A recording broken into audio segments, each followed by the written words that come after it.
Okay, we're live. Okay. So a very warm welcome to today's first Eros and Thanatos Circle. My name is Heike and I'm here with Chris in Colorado Boulder. No, not Boulder. You are in Glenwood Springs today, Colorado, USA, and me here in Hamburg, Germany. And we are super glad and also pretty excited that you are all joining us here in our exploration of the joys and challenges of sexual love relationships as we are here on a path of personal growth and spiritual development. And the topic we picked for today, that was the general discussion we engage in that really we want to bring into the world. And today's topic is, when coupled, what to do when attracted to someone else. And that really brings us right back to how it all started. And this is, I'm going to get into that story in a moment. We did have an incredible experience throughout this past year with a trusted group of 6 people, and I will tell you how this came about. And the transformation that happened in the circle was so significant for us that we decided we really want to inspire a conversation about this and grow community and start exploring deeper this alive and evolving connection between sexuality and mature spirituality. So basically, in other words, this is really about how can we learn to relate more from essence and less from ego. And yeah. So the story how this all started is that Chris and I got to meet each other at a workshop for transparent communication, intense spiritual workshop. It's a strong practice. October 2017. And Chris was there with another friend he already had known for a couple of years by then. And just like it is in these workshops, sometimes you get to know each other pretty well, pretty fast. But then those 4 days came to an end, and we hugged, we said goodbye, and Chris and this other man went back to Berlin, where Chris was staying with him before needing to leave to the US the next day. While I was catching a train back to Hamburg, where my family, my husband lives, and I, of course, and so I'm just back home after a few hours of train ride, greeting my kids, my teenage kids, and Sven, my husband, who is also listening to this right now, is still at work. And I'm just in the process of unpacking my bags, when all of a sudden I get this WhatsApp message from Chris and this other man.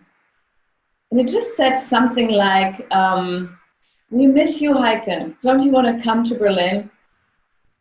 And then they attached like a little timetable of the trains. And there was nothing weird about it. It was just supernatural and normal. And I had a total instant, yes, I want to go. I want to go to Berlin and hang out with these guys. And with these, yeah. And so this is where it all started. I picked up the phone to call Sven, who was still at work, and we've been married for over 20 years, so we do have a very well-established, trusting relationship going on.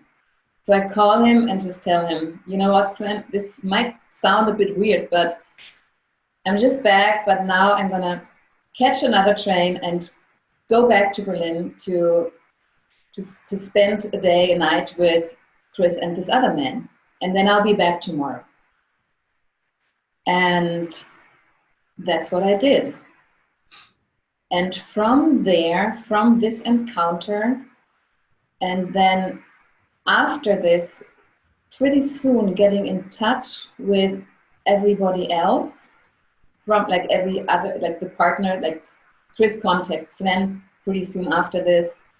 And then there were the other partners brought in. This incredible circle of 6 people, 3 couples came to exist, where with like a transparency and an honesty and also a caring, we looked at different topics of like relating and like all these different strings of attraction and all that comes up with that. And we ended up starting to call this Eros and Thanatos. And there's lots to share about this. This has been going on for a year now. And huge insights, huge transformation. And this is just to give you a brief overview. And with that, Chris, I'm just going to ask you if you have anything to add here. Mm-hmm. Yeah, the narrative of, if you just look at the timeline, sounds simple enough, but, and again, as we, even when, from the moment Heike came to see myself and this other man, my friend, the going against the conditioning and the habits of doing things like this, either secretively or in a way like unilaterally, without saying, oh, what's in it for me?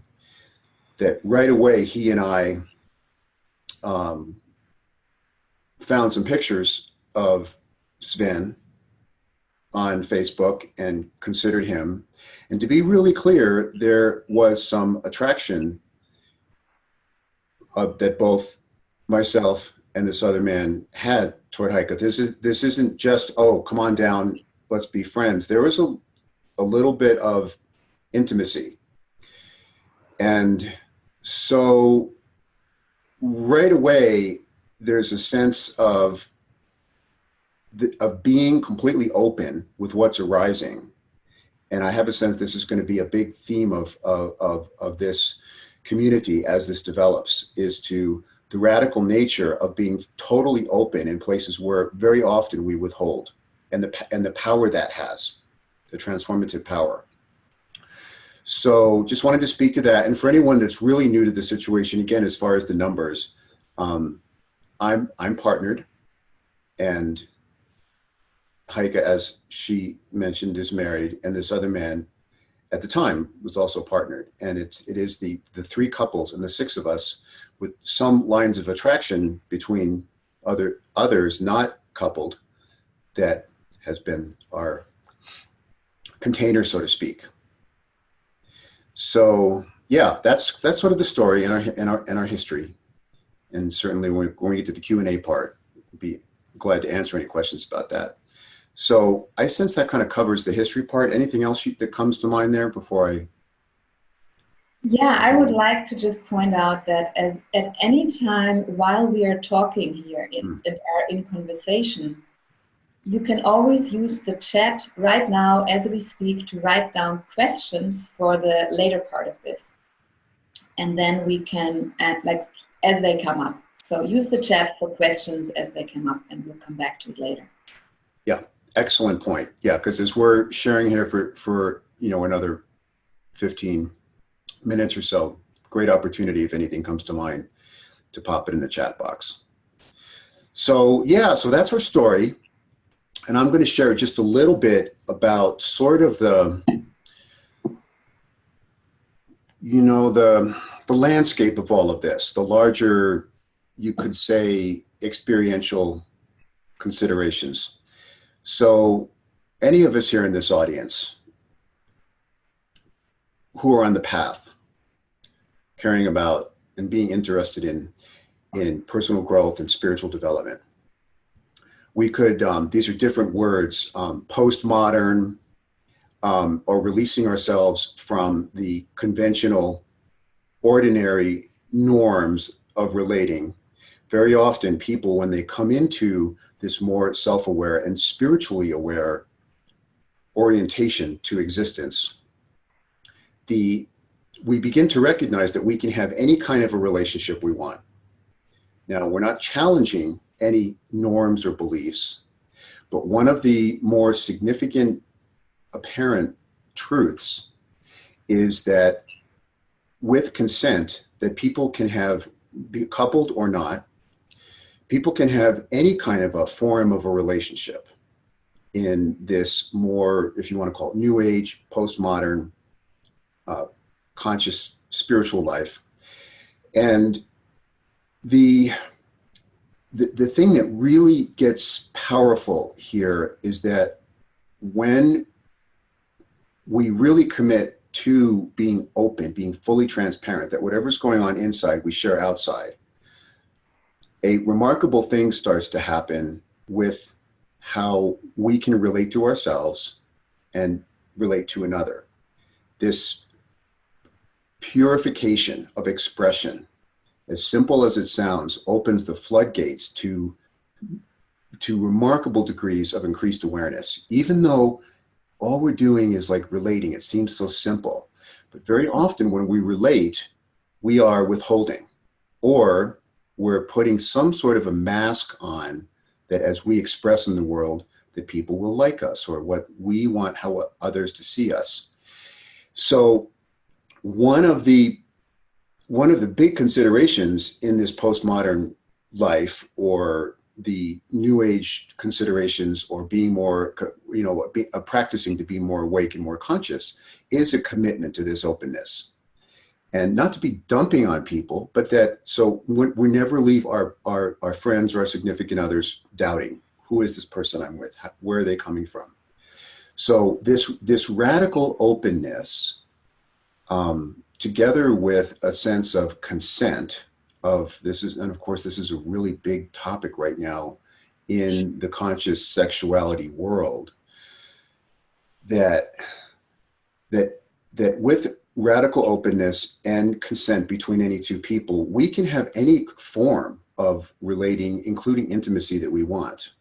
And this is really significant, because a lot of people in this space say, "Oh, I'm free to do whatever I want," and wow, how wonderful! I can, whether you want to call it polyamory or free love or anything, but it's not really that, because with this freedom comes enormous responsibility. If we just take the freedom to please ourselves, all we're doing is kind of going backwards. So this really is the big ground of this space that we shared. And some of the remarkable things that happened in the past year, I just want to speak to this a little bit. So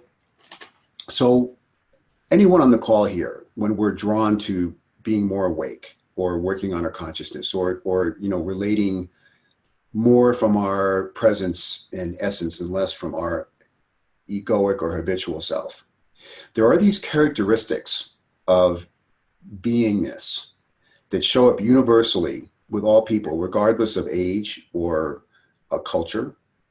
And I'm just going to name a few here, but of course there's openness, this commitment to being open, not to modulate our expression to get attention or to comfort someone else.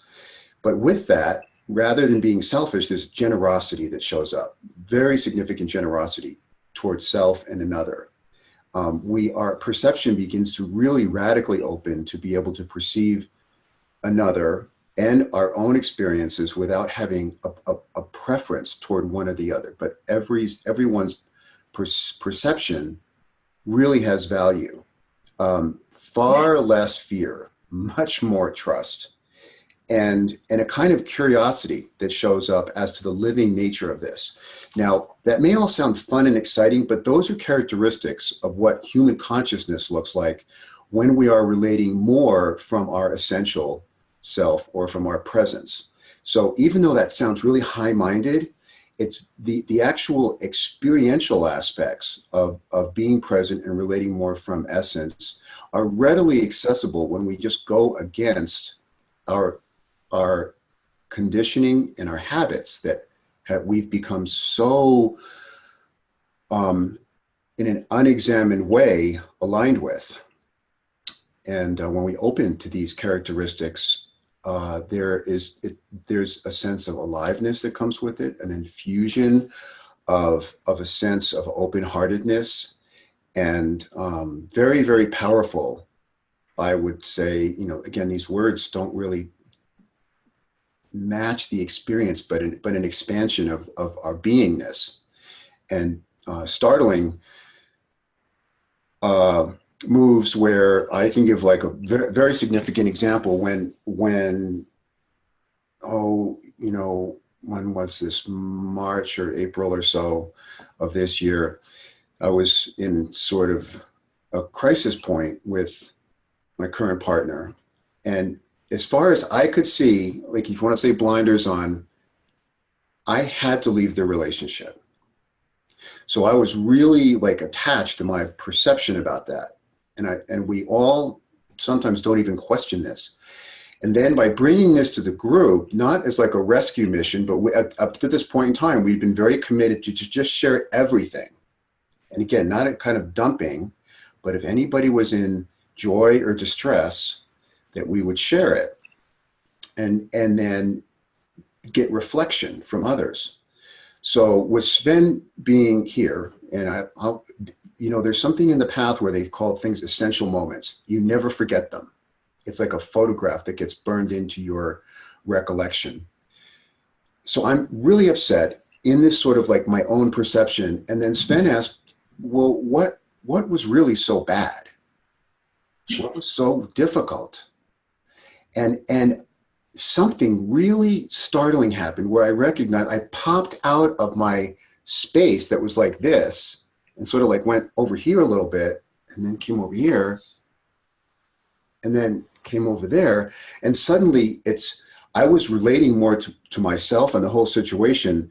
I would, just to put words on it, like more from my aware self and less from my fearful and reactive self.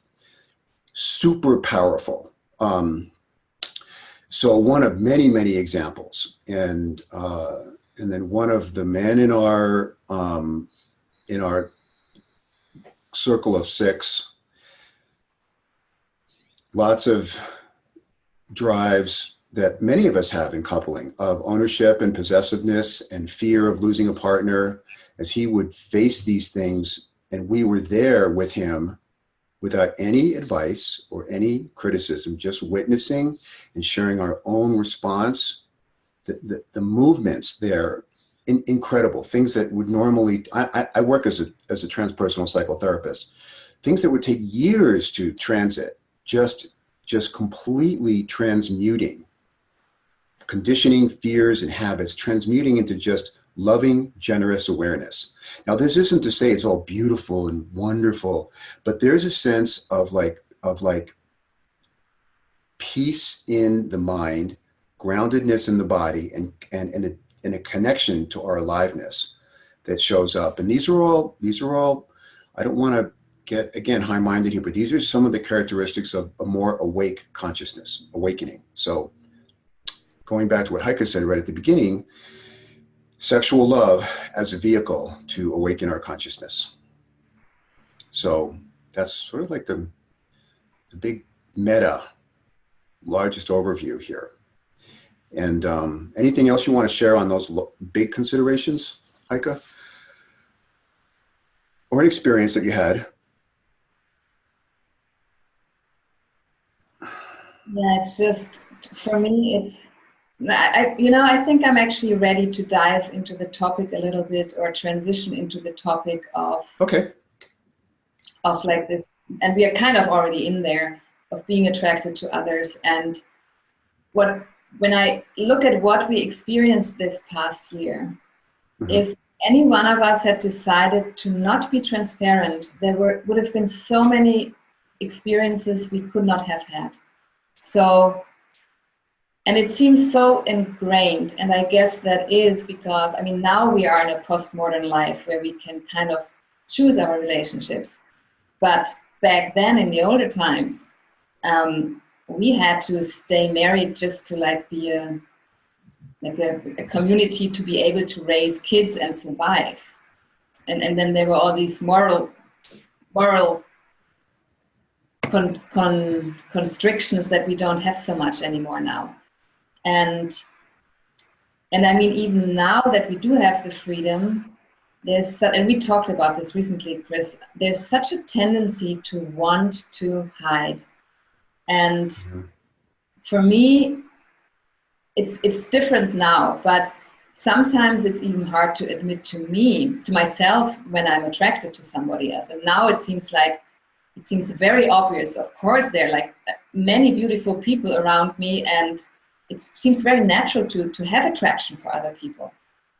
But then to even start admitting it to ourselves, and to then have it become normal to speak with your partner about this, or to just have this be more normal. That's where it already starts. And just noticing what opportunities we miss when we don't open up to this bigger ecology of possibilities. And I also want to re-emphasize, this is not about being unconsiderate and just going for pleasure. This is really I can be attracted to somebody in a big way, and then I can still make smart choices and caring choices, having more awareness of what my impact would be on the entire system with my actions. And take all that into the equation. And this is facing, there's powerful, all these nice catchphrases in the growth world and spirituality, but that reality is friendly. Reality, the universe is friendly. And the truth of the matter is, any of us that have had any life behind us know that no matter, even if we're really well partnered, we have attractions to other people. And that's sort of the topic of this call. And that there's something that at least I can speak directly to myself. Being on a path of developing awareness and being very committed to that, it's something I've devoted my life to, is I've really, really seen that in relationship spaces, this is a place we can really go off the rails, go off the road. That in a relationship space where we're partnered, then all of a sudden, I'm attracted to somebody else. Oh, I'm going to hide that. And it kicks in. It's all of a sudden you want to grab someone else, and it comes from instinct. You just want to pull them in the separate next door and not tell anybody about it and just have fun. Yes. Yeah. And that fun to a degree. And yet we are completely, in a way, being in self-deception and fundamentally misleading our significant other. And right there, we're out of integrity, however you want to look at it. It's not moral, it's not ethical, but our capacity to be self-aware individuals and also spiritually aware, it's I'll just speak for myself. I'm lying to myself if I don't share what is going on inside openly with someone I'm close to. But that's risky for lots and lots of reasons. So on the path, I certainly have seen it, and I work a lot with people that are challenged with this. This is the one domain where they're not in integrity. And of all the things in life, what's more significant than the person that you're loving and sleeping with than to not be fully open with them? So real interesting stuff. It's interesting. I've been becoming pretty comfortable around this entire topic, within our circle and also in other experiences. Yet today, as we were planning to actually host this call and start broadcasting about this to a bigger community, I had moments of ooh, what will people think about me? This whole social, cultural conditioning comes up. It does come up. And just to name it, being a free spirit in some ways, this is what women got burned for in the Middle Ages. And so I believe we carry also that stuff in us somewhere. And maybe there were times when we really needed to hide to not be at risk. All of the cultural, You know, you and I had this conversation the other day, Heike, about you had seen a movie about some of the oppression that women have gone through around their sexuality. And, you know, there is, and then we can, this probably will close our topic and then we can open to Q&A. But, you know, the human ego, not to put the human ego down or thinking down, but it's really remarkable how our thinking structures and our egoic self can completely sort of hijack a life-giving thing like sexuality and create all these cultural things about it that fundamentally are not real. And so this, can you name what you mean with the cultural? Yes. So for instance, that in marriage vows, until death do us part. And yet when you look at how people actually behave in different cultures over different generations, where there's not a cultural infusion as far as how to be and how to act and how to live, is that people sometimes partner for their entire lives, but the majority of people don't. Majority of people come together, get really close, and then those unions either open up or someone else is attracted to someone else. So there's no, like right now in Northern Europe, there's one of the marriage considerations, like where things are getting updated is to like that the legal binding nature of marriage addresses this tendency for people not to be coupled like forever, without shame, without some kind of legal or social punishment. Again, not to give people a pass on these things, but what's really powerful that when we address the natural order of our sexuality, that actually, if we're really honest with ourselves, is an opportunity to really get responsible. Because when we hide out in these egoically made structures and rules, we are adopting that instead of being real. So it's this is all about integrating all of our sexual impulses, our desires for attraction and attachment and bonding, and really integrating that with our sense of self, rather than it being kind of put off to the side and sort of managed by unexamined beliefs. So very significant considerations. And one of the coolest things that happened in this group that we were in, to me, all of that, like if you want to call it taboo or beliefs or what have you, that how quickly that all dissolved. Yeah. And the six of us began to very openly share some of our feelings toward one another or toward other people. And that was freeing. Very freeing. We all have our feelings about it. Everybody would get a turn to have intense feelings about different things too. Yeah. Yeah. Part of it. This is why this is called Eros and Thanatos Circles, because it really, like, with that honesty, I think we meet both realms of joy and pain, but then it becomes super alive and real, and to me that's totally worth it. Yeah.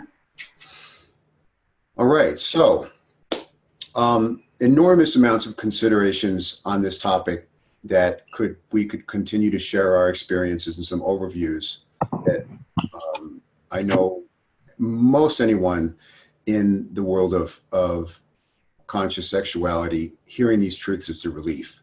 But what's more important a lot of the time is our experiences. So we're going to shift now to opening up to any questions anyone might have.